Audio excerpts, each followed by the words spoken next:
Welcome back to the War Desk, your most critical updates on the evolving conflict between the U.S.-Israel alliance and Iran.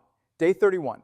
And what a day it is. When Washington and Tel Aviv recklessly reached out and touched Iran's nuclear red line, they didn't just ignite a war. They personally signed the death warrant for their own era of Middle Eastern dominance. The United States and Israel have just executed the most reckless gamble in modern military history, deploying F-35 strike packages armed with bunker-busting GBU, 5-7 penetrators directly against Iran's uranium enrichment facilities at Natanz and Fordow. But they miscalculated, catastrophically, irreversibly. The underground explosions that followed were not Washington's victory anthem. They were Tehran's starting pistol. The beast had been poked, and the beast is not worn twice. What followed was not a defensive crouch inside hardened bunkers. It was the activation of a retaliatory war machine decades in the making, precise, merciless, and operating at a scale that left Pentagon supercomputers flooding their screens with red alerts. U.S. carrier groups are burning. American air bases from Iraq to Jordan are shaking under ballistic missile rain. Iron Dome has been pushed past its breaking point. And in Washington, Donald Trump is facing the most severe political earthquake of his presidency, with the Joint Chiefs of Staff preparing what many are now calling an unprecedented internal reckoning. How did the axis of four Iran, Hezbollah, the Houthis, and Hamas manage to bring a supposedly invincible Israel to its knees in such a compressed timeline? How did Tehran's retaliatory doctrine shatter the myth of American naval supremacy in a single operational sequence? And can Donald Trump survive the political firestorm now consuming him from within his own military establishment? Every brutal development, every game-changing strike, every consequence that is reshaping the global order, all of it dissected without mercy right after this. Before we dive in, if you haven't already, hit like and subscribe so you never miss a critical update from the front lines of history. Strategic catastrophe. Washington and Tel Aviv sign their own death warrant. Military history has just recorded one of its most reckless and self-destructive chapters. A wolf pack of F-35s, armed with the most powerful conventional bunker busters ever deployed, tore through the night sky and bore down on Iran's most sacred nuclear infrastructure. Washington convinced itself it was performing a precise surgical operation, cutting out a dangerous tumor before it could metastasize. What it actually did was plunge a knife directly into a nest of fire ants that had been waiting, coiled, for exactly this moment. This was not surgery. This was provocation at the highest possible threshold, an act so reckless it detonated a retaliatory sequence that even its architects cannot now contain or reverse. Tel Aviv and Washington, intoxicated by decades of unchallenged military dominance and the cold comfort of spreadsheet superiority, genuinely believed that hardened underground facilities carved hundreds of meters into solid mountain rock could be neutralized through brute technological force alone. They were wrong in the most consequential way imaginable, because what they were not striking was mere reinforced concrete. They were striking the will of a civilization that has spent 40 years preparing for precisely this moment. The muffled detonations beneath Iranian soil were not the sound of Western triumph.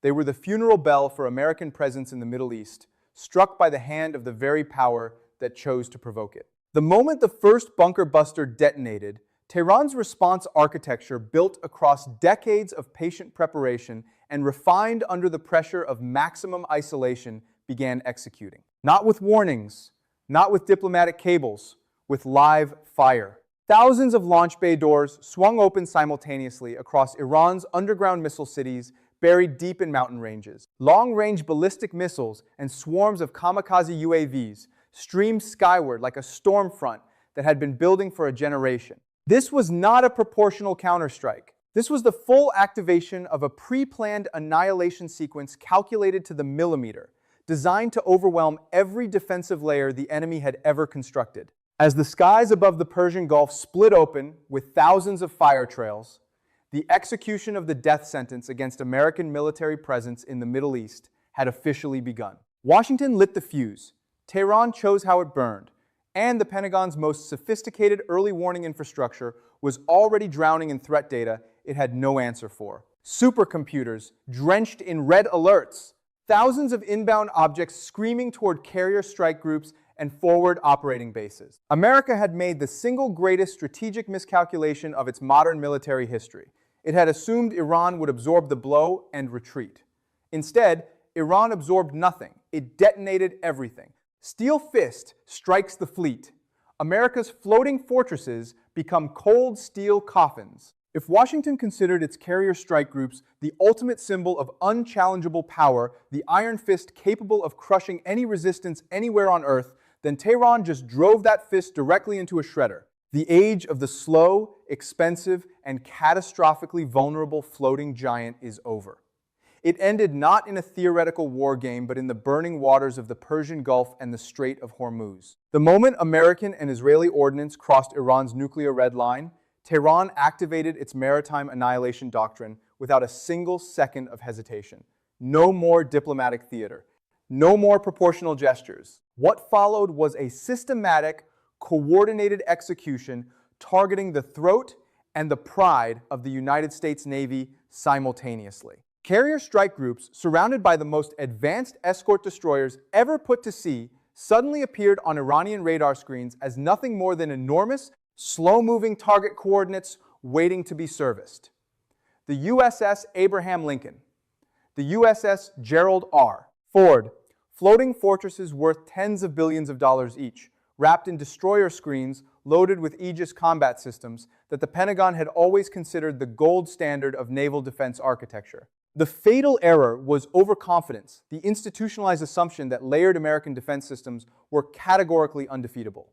But the IRGC's saturation swarm doctrine does not negotiate with algorithms. When hundreds of hypersonic Fattah, two ballistic anti-ship missiles, simultaneously converged from multiple vectors alongside coordinated Shahed kamikaze drone swarms, every targeting algorithm inside Aegis and Patriot entered a state of catastrophic cognitive overload. Each defensive layer, each billion-dollar pride point, was peeled away with systematic efficiency. Then came the defining moment that military historians will mark in bold. Iranian hypersonic anti-ship missiles tore through the darkness, penetrated the specialized armor plating of carrier hulls, and detonated inside aircraft, storage bays, and fuel depots. Columns of fire, hundreds of meters tall, erupted over the water. The sound that rolled across the ocean was not just the report of high explosives. It was the sound of an entire era of American naval doctrine collapsing in real time.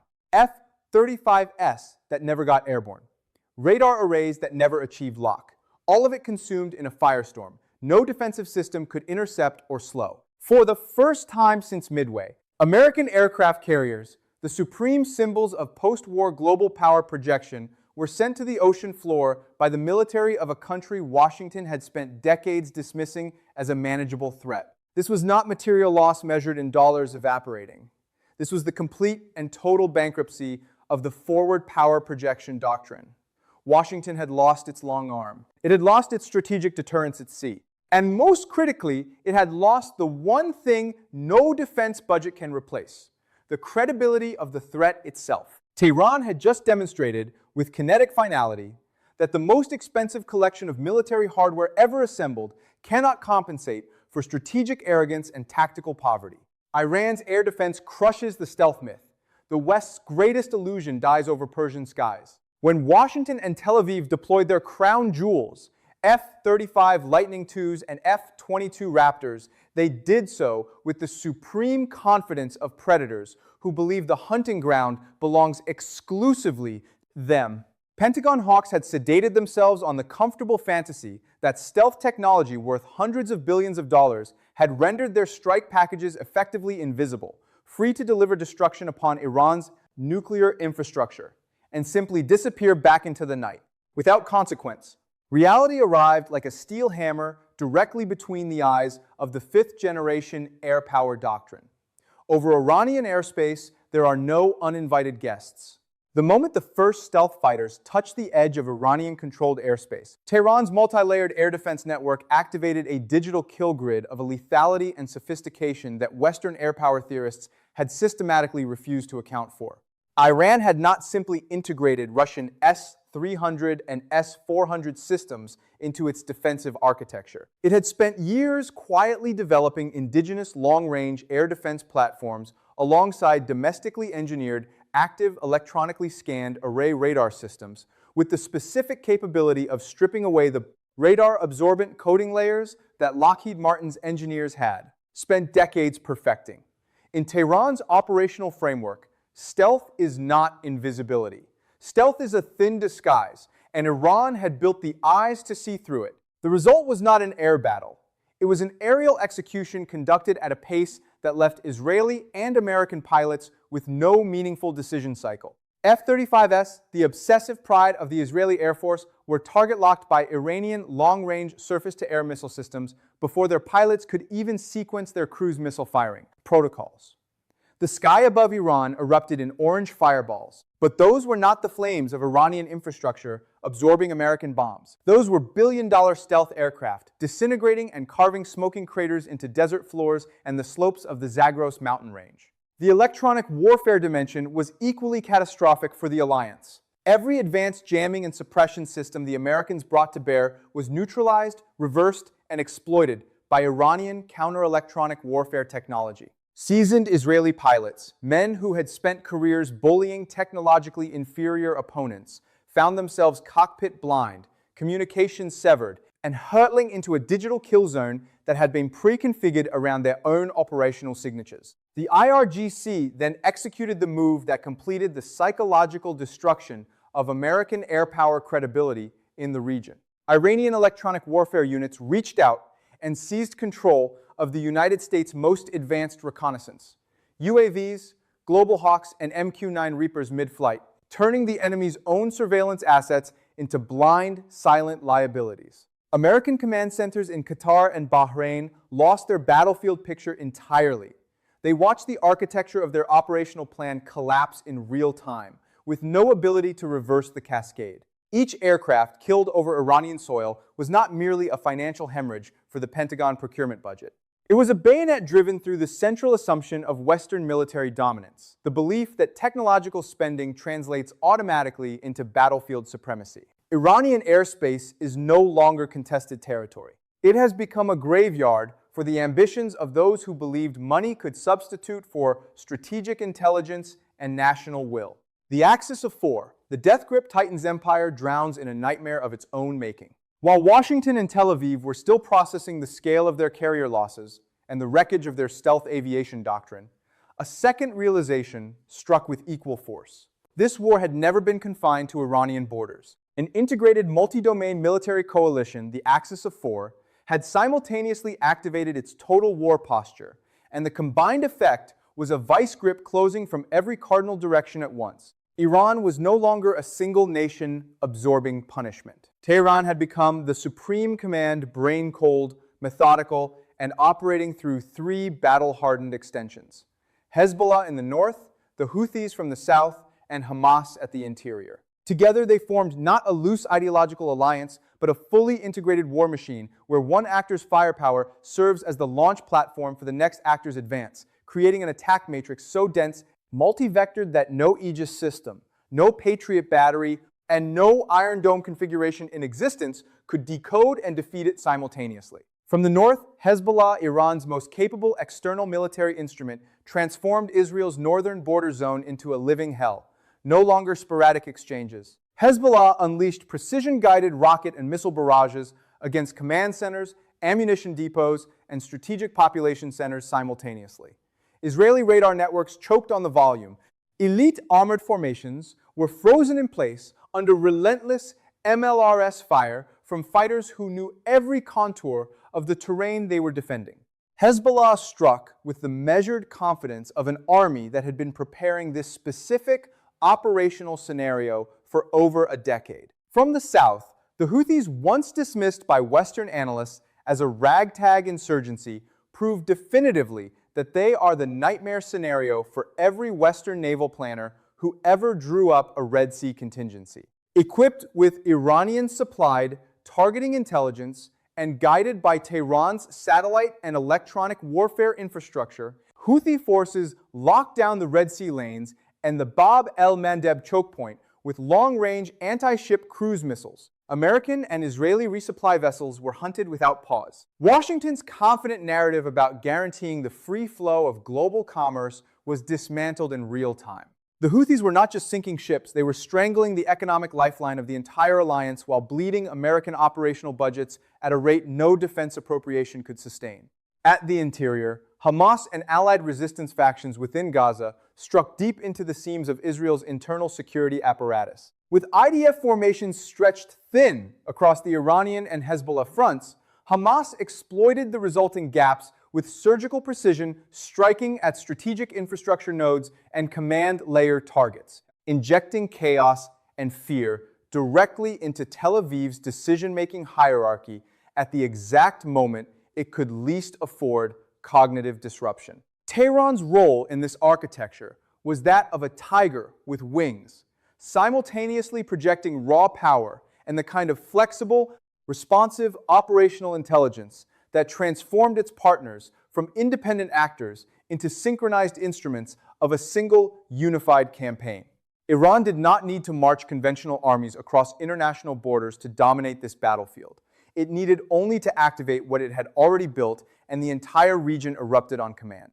Washington had spent years attempting to isolate Iran. What these events confirmed is that it was America and Israel who had become isolated, caged inside a ring of fire, whose dimensions, density, and sustain rate they had never come close to accurately modeling. Israel collapses, the final reckoning for a nation built on borrowed power. What is unfolding across Tel Aviv, Haifa, and the entire Israeli strategic depth right now is not a border conflict or a limited exchange. It is the comprehensive, humiliating, and accelerating collapse of a military entity that spent decades marketing itself as categorically undefeatable. When Washington detonated Iran's nuclear red line, it didn't just expose its own strategic bankruptcy, it pushed its closest regional partner directly into a furnace with no exits and no fire suppression. Iron Dome, the technological crown jewel that Western defense marketing transformed into a symbol of Israeli exceptionalism, has been rendered operationally irrelevant. The saturation mathematics of Iran's coordinated barrage doctrine, combined with simultaneous Hezbollah rocket barrages from the north, overwhelmed the system's intercept capacity in the opening operational phase and has kept it beyond recovery ever since. Warheads are no longer being knocked down over Israeli cities.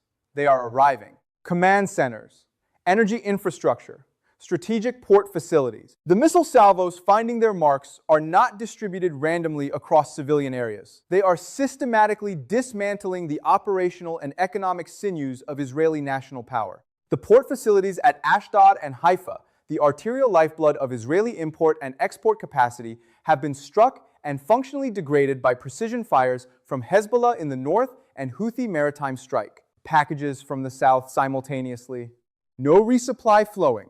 No carrier strike group offshore to backstop Israeli air operations. No functioning intercept layer overhead. Israel is being suffocated inside the very cage of pressure it once used to contain others. The IDF, celebrated in Western media for decades as perhaps the world's most professional and capable fighting force, is now visibly disintegrating across multiple simultaneous fronts.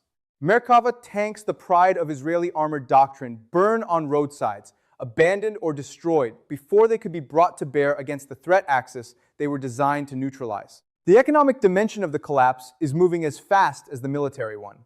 Every commercial activity has ceased. Every international supply chain touching Israeli ports has been disrupted.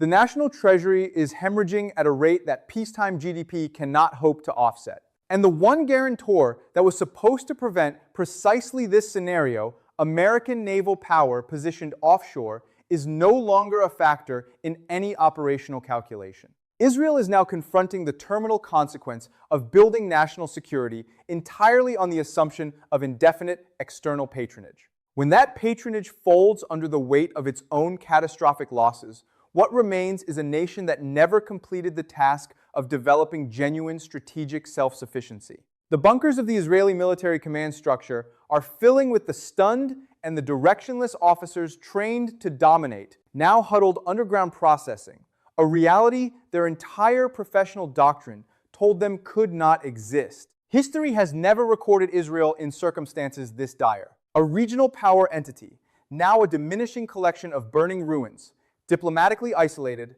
militarily overwhelmed, and strategically abandoned at the precise moment it needed the architecture of Western partnership to perform exactly as advertised. The firestorm will not stop, and every square kilometer of devastation is the direct and measurable consequence of choosing arrogance over honest strategic assessment. Washington in freefall.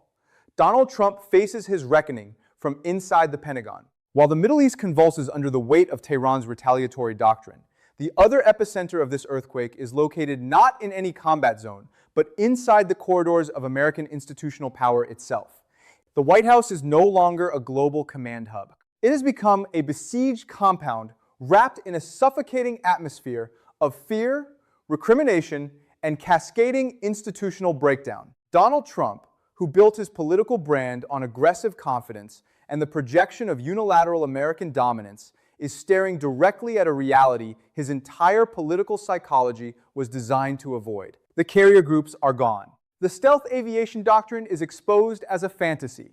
The forward basing network across the Gulf is trembling. And the satellite feed from every theater of active operations is delivering a continuous stream of imagery that no communications team can spin into anything approaching acceptable. The most dangerous pressure Trump now faces is not from Iran's missiles, but from the institution he commands. The Joint Chiefs combat-tested officers, who understand with unambiguous clarity that the strike on Iran's nuclear facilities was not a strategic masterstroke, but a catastrophic act of institutional self-destruction, have reached the Salu end of their operational patience. A wave of institutional fury is building inside the Pentagon's most senior command layers. These are not political opponents, manufacturing opposition for electoral advantage.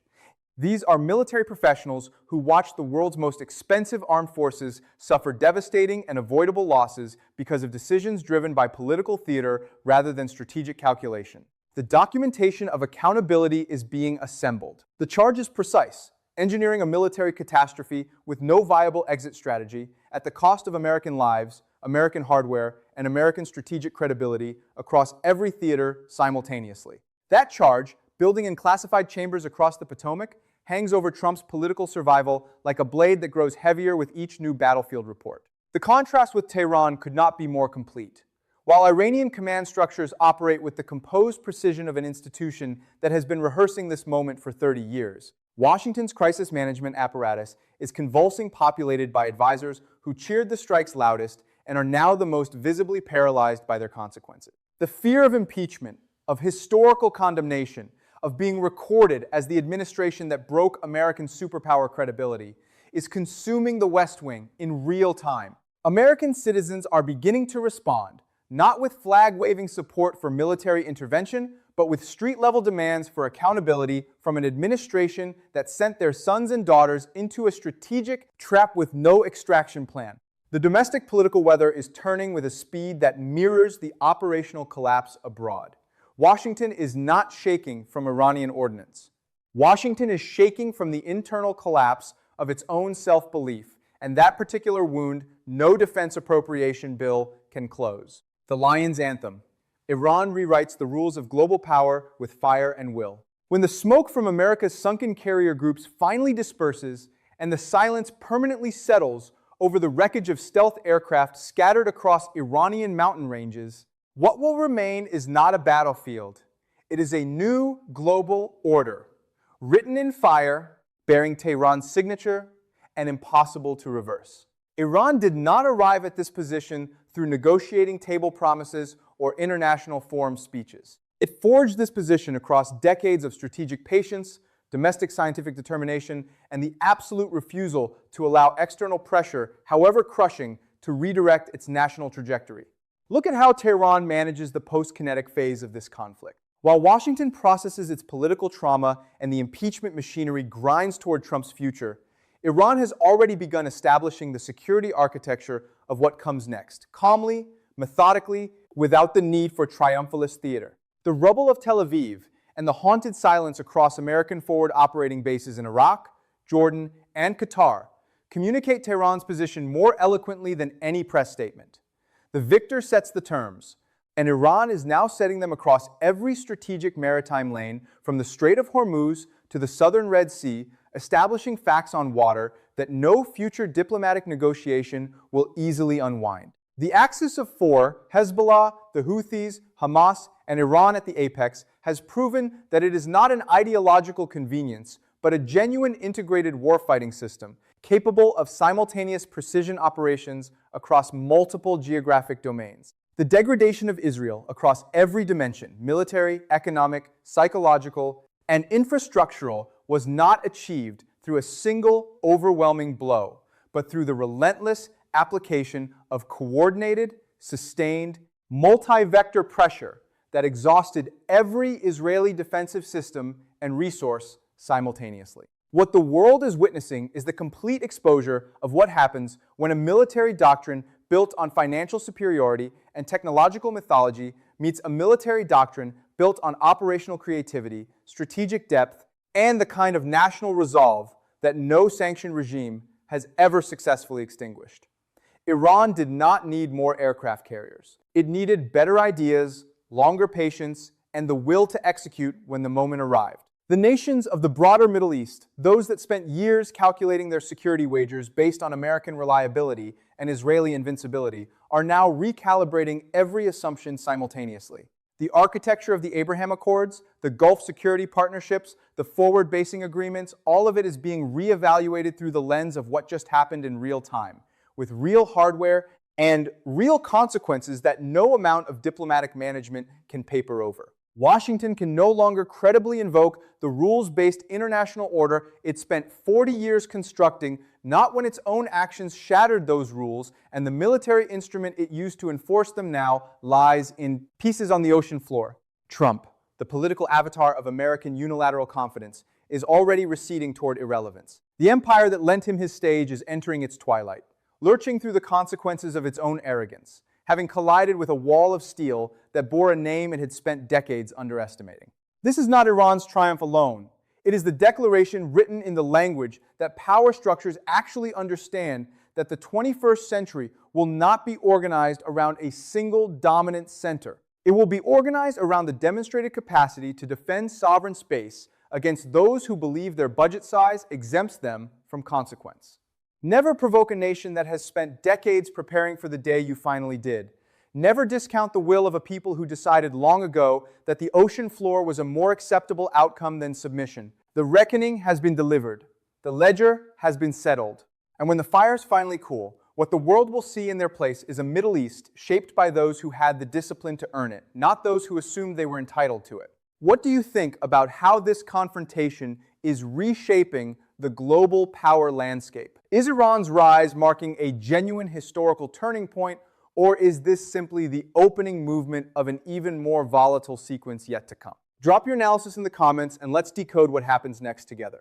If the intelligence and perspective in today's briefing gave you something real to work with, share it, like it, and subscribe to the War Desk to stay locked in as history continues to accelerate. Your support is what keeps the analysis sharp and the coverage uncompromising. Stay aware, stay ahead. We'll see you in the next briefing.